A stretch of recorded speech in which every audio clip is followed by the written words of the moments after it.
बिस्मिल्लाहिर्रहमानिर्रहीम अस्सलाम वालेकुम।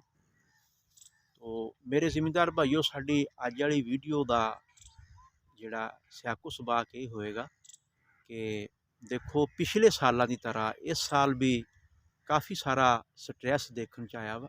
जड़ी बूटी का स्प्रे कुछ दोस्त कर रहे हैं तो कुछ दोस्तों ने स्प्रे कर लिया वा, तो कईयां दा हजे अंडर प्रोसैस आ, जिन्हां दी लेट कास्ट गंदम आ वो हजे अंडर प्रोसैस आ, क्योंकि मौसम भी उतों साजगार नहीं गा। देखो अज मौसम तुहाडे सामने आ कि धुंध पड़ी हुई आ, ते सानू की करना चाहिए वा कि साडी फसल ते स्ट्रैस भी ना आवे, साडी जड़ी बूटी जिहड़ी है ना वो भी टाइम नाल कंट्रोल हो जाए। तो असीं किस किस नुकते नूं मद्देनज़र रखदियां होइयां ये प्लानिंगां करनियां।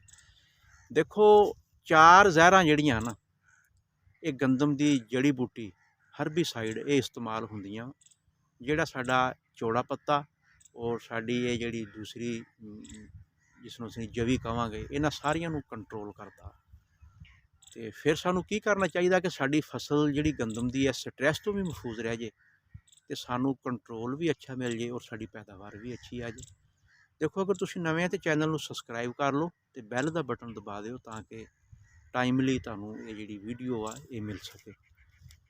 देखो स्ट्रैस आउण दियां ना 4-5 वजूहातां वा। नंबर एक, कदे भी तुसीं तर वत्तर यानी गीले वत्तर दे विच स्प्रे नहीं करनी।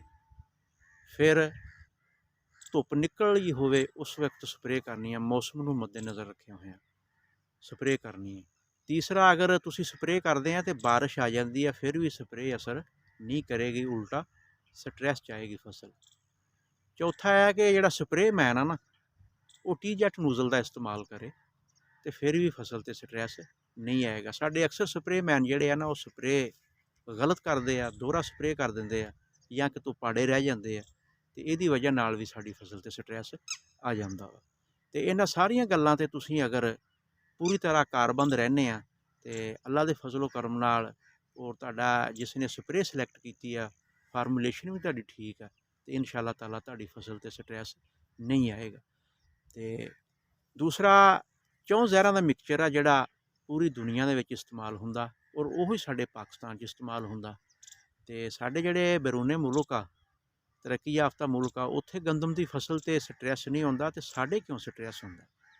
कुछ गल्लां तो मैं पहले वो एहतियाती तदाबीर सीगियां जिहड़ियां तुहानूं दस दित्तियां कि गीला वत्तर नहीं होना चाहिए, खुश्क वत्तर जिहड़ा ना वो होना चाहिए। गीला वत्तर तुसीं डीपली चैक कर सकते हैं।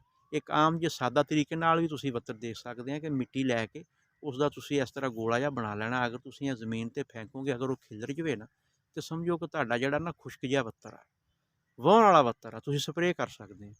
दूसरा, अगर पूरी तरह दिन लगा होया वा, मौसम ठीक आ, फिर तुसीं स्प्रे करना। तीसरा, तुसीं टी-जेट नूजल का इस्तेमाल करना। चौथा, तुसीं दोहरा स्प्रे नहीं करना। पंजवां, मौसम नूं मद्देनज़र रखदे होए तुसीं ये बारिश वगैरह ना आ जाए, इन्हां चीज़ों नूं मद्देनज़र रखना। और आखिरी और मौसर गल ये आ कि चार जहरां वा ते कदे भी दो जहरां जिहड़ियां ना वो तुसीं मिक्स नहीं करनियां। एक ही जहर ते तुसीं इक्तफा करना ते उही स्प्रे तुसीं करना। जिस तरह सल्फोसल्फ्यूरान आ, इहदा तुसीं जहर कर लो, ये सारियां जड़ी बूटियां नूं कंट्रोल कर दो। एक ये फार्मूलेशन होगी। दूसरी मैजोसल्फ्यूरान आ, ये भी तुसीं कर सकते हैं। तीसरा ये मेटसल्फ्यूरान आ। चौथा ट्राईबैनोरान आ। ये चार जहरां वा ते इन्हां चारां जहरां दे विचों तुसीं दो जहरां मिक्स नहीं करनियां। ते इंशाअल्लाह ताला तुसीं ये स्प्रे करो तो फिर तुहाडी फसल ते स्ट्रैस नहीं आएगा। ते दुआ वा कि अल्लाह ताला ये हर किसान दी साडी गंदम दी फसल दे विच बरकत डाले।